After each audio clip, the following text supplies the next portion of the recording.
to a little bit of oil and 1 toe of minced garlic, or 1 teaspoon of minced garlic, we're adding a small chopped diced up onion. We'll stir that around just a little bit. And then we're going to add some parsley, just to taste, however much you like.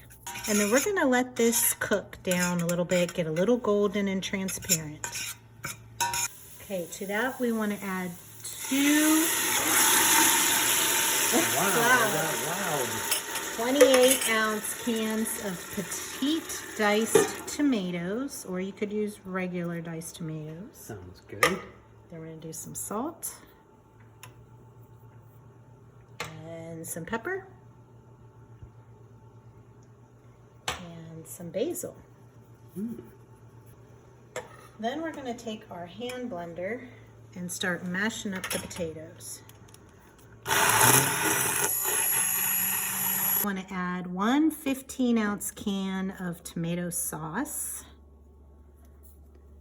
and then a 12-ounce can of tomato paste. Now we're going to stir this up. We'll bring it to a boil, then we'll turn it down to simmer for about a half an hour. So we washed and cleaned out the inside of this pepper, and then with each one you want to cut out a small sized hole out of the bottom.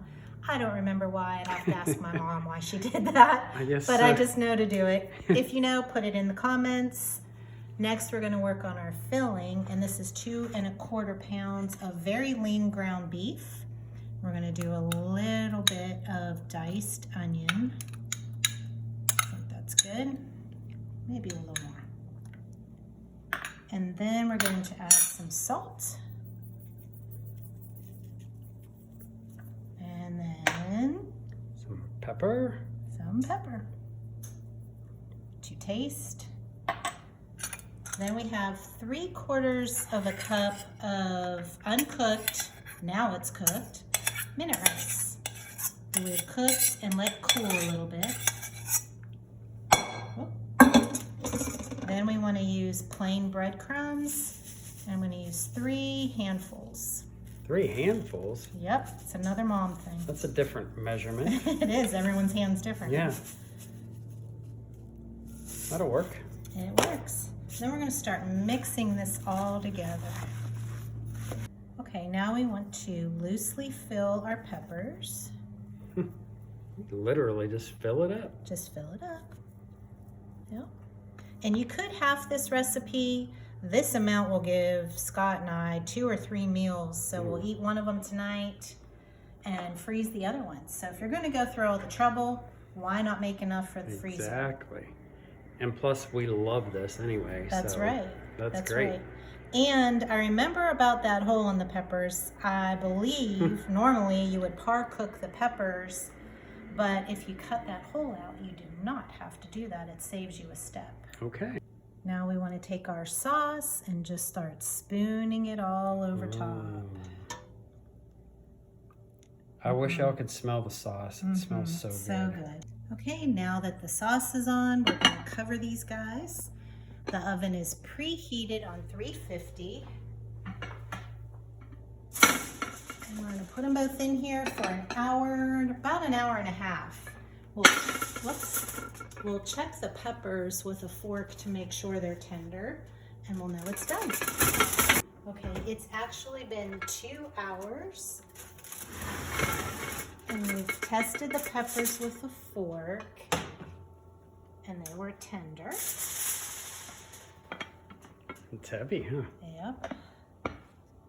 Okay, It smells good. watch the steam. There we go. There they are. We're gonna let this cool so you don't burn your mouth. All right, it's your favorite time. It is. I'm anxious to try it. They And smell good. there's some extra meatballs Right, that you made, right? I forgot to mention, any filling that didn't fit in the peppers, I just made into extra meatballs. That's great. Yeah. And we like to serve this. We like to serve it with Mashed potatoes. because they go great with everything, right? And you love mashed potatoes. I do. And then I like to get a little extra sauce Let's on get in here.